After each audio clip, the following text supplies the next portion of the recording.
No jogo eleitoral, quem é o adversário? É Flávio ou é Lula? O Flávio e o Lula são coisas velhas. Eles só ficam repetindo aí os mesmos chavões. Não existe terceira via nesse sentido. Eu sou o candidato da direita, o Flávio é um candidato do centro, o Lula é um candidato do centro. Então, no fundo, meu inimigo nessas eleições é a falta de imaginação do brasileiro. Eu não tenho problema nenhum em chamar o Kassab e falar, me dá o Caiado pra ser ministro do meu governo. Não teria problema nenhum em chamar o Zema pra vir trabalhar comigo no meu governo. Acácio Miranda. Pegando um gancho, Renan, olhando para a estrutura partidária e, obviamente, para uma projeção de resultado em 26, você mantendo essa musculatura, candidatos a governador mantendo essa musculatura, qual que é a expectativa de vocês em termos de Congresso Nacional? Quantidade de deputados, porque a gente sabe, é um raciocínio frio, mas são as regras do jogo. Hoje, para atuação no Congresso e principalmente para ter acesso aos fundos partidário e eleitoral, o que se leva em consideração é a quantidade de deputados federais. Vocês têm essa projeção ou ainda é algo que não foi pensado, não foi estruturado? A gente tá fazendo uma pré-campanha rock and roll, Acácio. Eu não tô fazendo muita conta, não. Porque se eu começar a entrar nessas contas, eu vou começar a adotar um pragmatismo que acabaria com o partido. Porque os partidos hoje, né, pra pessoa que tá nos assistindo, existe uma coisa que chama cláusula de barreira, e o dinheiro dos partidos, o fundo partidário e o fundo eleitoral, ele é condicionado mediante o número de votos que você faz pra deputado. Por isso que tá o Valdemar, mesmo o Zé Dirceu lá no PT, todo mundo tá fazendo conta pra eleger deputado. Nós não estamos nisso. Porque eu penso o seguinte, cara, eu não vou vender a mãe pra passar da cláusula de barreira. Eu tô construindo um partido, eu não tô construindo uma legenda. Então nós estamos montando o partido e fazendo as filiações mediante uma lógica de vínculos ideológicos, confiança, treinamento e um histórico ilibado. Por que eu digo isso? Porque eu recebi propostas de lideranças políticas já existentes falando assim, me dê um diretório do seu partido aqui no meu estado. Recebi proposta em Mato Grosso, recebi proposta em Minas, recebi proposta na Bahia. Eu faço um federal aqui pra você, faço 2 estaduais, mas eu fico diretório. Eu falei, não vai rolar. Não vai, porque eu acabo com o partido fazendo isso. Vira mais um partido. E aí o que o partido tem que se fiar? Na construção de um projeto nacional. E por isso que eu sou candidato a presidente, quer dizer, pré-candidato, de acordo com a legislação eleitoral, a TSE não mande uma punição aí pra mim, tem que ser cuidadoso, mas eu sou pré-candidato apresentando uma proposta clara e tô concorrendo pra ganhar.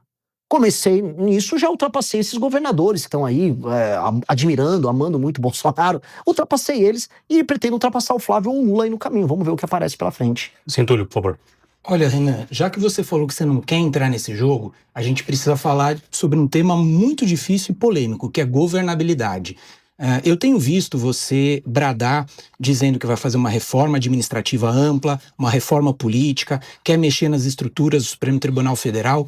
Como é que você vai fazer isso no nosso presidencialismo de coalizão? Se você vencer as eleições, quais ferramentas, quais mecanismos você teria para convencer o Centrão, que é fisiológico, que sabe que vota através da troca de cargos, emendas parlamentares? Quais são as ferramentas, eu diria até as ferramentas mágicas, que você vai usar para tentar desfazer esse cenário desse presidencialismo de coalizão que nós vivemos hoje? Eu fico muito feliz em receber essa pergunta, e eu digo por quê. Porque raramente eu vejo essas perguntas, não aqui no Direto ao Ponto, vocês costumam fazer perguntas sérias, mas na imprensa em geral, aos outros pré-candidatos à presidência, como eles não têm muito a apresentar, ninguém pergunta como você vai fazer, que ninguém nem sabe o que eles vão fazer. E comigo, como eu trago propostas ambiciosas, vem essa pergunta do como. Como, Renan, você vai fazer?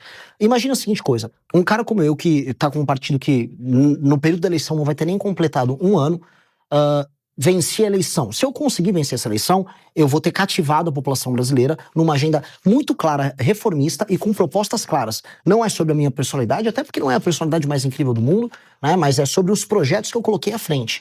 Né? O projeto de desfavelização, o projeto de enfrentamento ao crime organizado, direito penal do inimigo, uma reforma fiscal, uma agenda de competitividade e essa reforma administrativa que muda o sistema de incentivos para o Estado brasileiro, especialmente na forma de você compor os municípios e como os prefeitos vão atuar, aí sim, para que você tenha o fundo partidário eleitoral ou o prefeito não cumprindo a meta se tornando inelegível. Tal da lei de responsabilidade gerencial. Isso, o homem é bom demais, sabe exatamente. Eu estudei os tais livros amarelos. Por isso que eu te pergunto, porque são ideias, eu diria até de certa forma radicais. São até boas ideias, mas eu vejo uma dificuldade de concretizá-la. É por isso que eu refaço a pergunta. Não, a primeira resposta para isso é: vencendo a eleição com uma agenda reformista, todo mundo, inclusive os caras do Centrão, saberão qual é a agenda do presidente da República.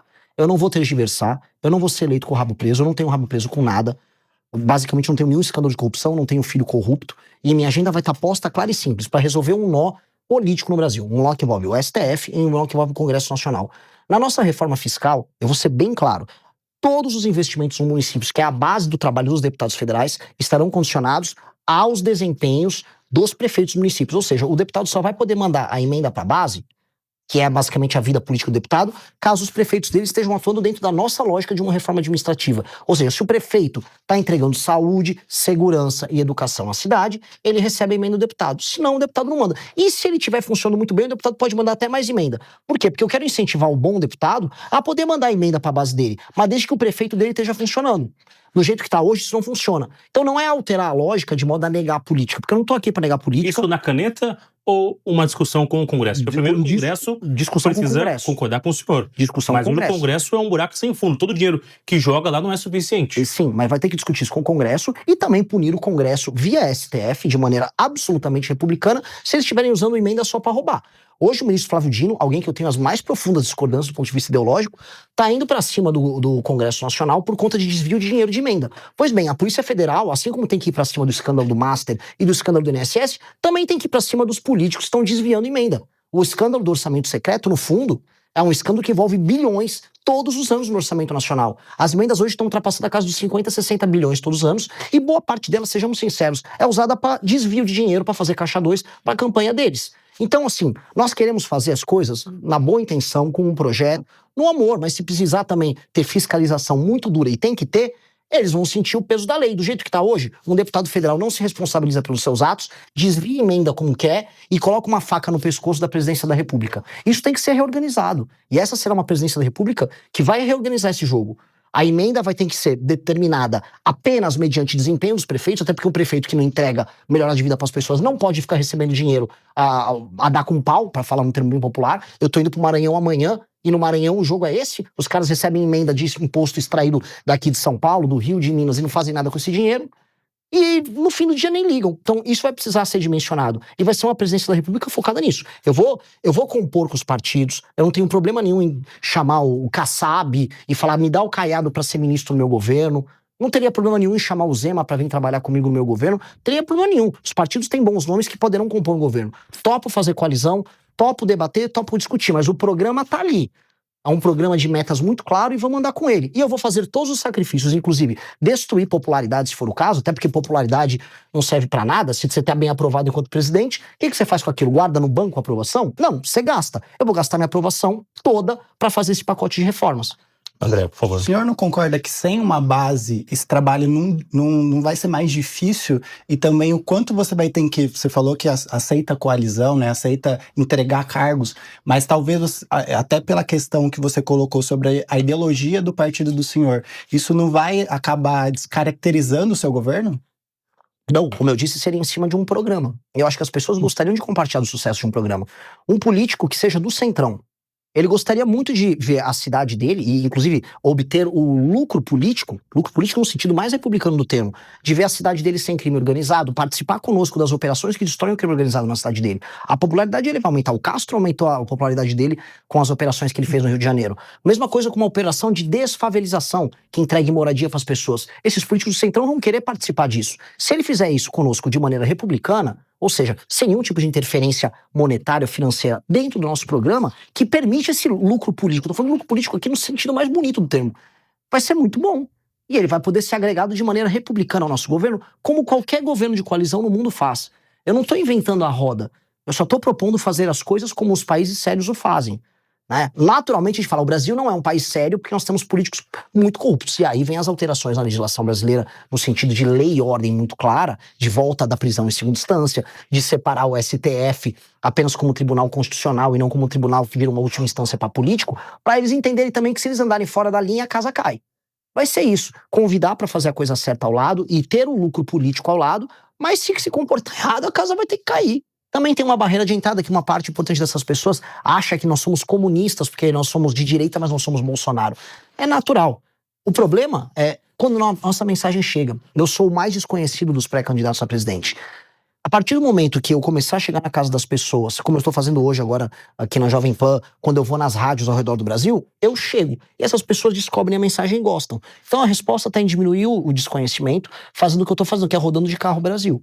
Se eu vou aguentar, aí é uma questão, assim, falam de burnout, esses cansaços, eu não posso me cansar, em tese eu sou jovem, mas eu vou trabalhar ao máximo, eu vou rodar de carro, eu vou em rádios, eu vou na mídia tradicional, e eu ainda acredito muito no papel da imprensa tradicional, E com base nisso eu vou começar a chegar no coração dessas pessoas mais velhas falando algo que está dentro do sistema de valores deles. Então, Isso é meio que inevitável. Para te conhecer um pouquinho melhor, você é um liberal progressista ou é um liberal conservador em relação aos costumes? Ou não é nada disso? Eu sei, por exemplo, que você é católico. Pouquíssima gente sabe disso. É De que eu não repente, gosto. então, de repente as pessoas não sabem disso. Às vezes a questão não é o conteúdo, mas a forma de comunicação. Então eu volto a perguntar, você é mais progressista ou mais conservador em relação à pauta de costumes? Eu sou uma pessoa de direita. Eu não gosto de me encaixar colocar nessas caixinhas. Eu sou um cara que tem uma banda de rock, que não gosta de andar todo arrumadinho.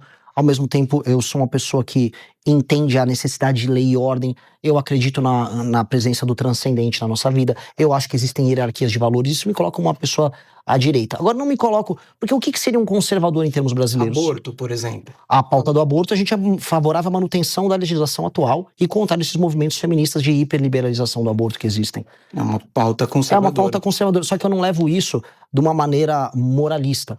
Eu não vou ficar aqui fazendo... Por exemplo, eu sou católico, mas eu não vou ficar aparecendo numa igreja para fazer campanha todo dia. Eu acho que eu separo minha esfera pessoal, existencial, da minha esfera política de trabalho. Eu tento fazer isso de uma maneira, vamos dizer, correta, para não ser invasivo e para não ficar fazendo propaganda. Porque existe um vício. A partir do momento que você começa a misturar essas coisas, você começa a ser um moralista. A partir do momento que você é um moralista, você cresce em redes sociais, mas isso vem com um preço.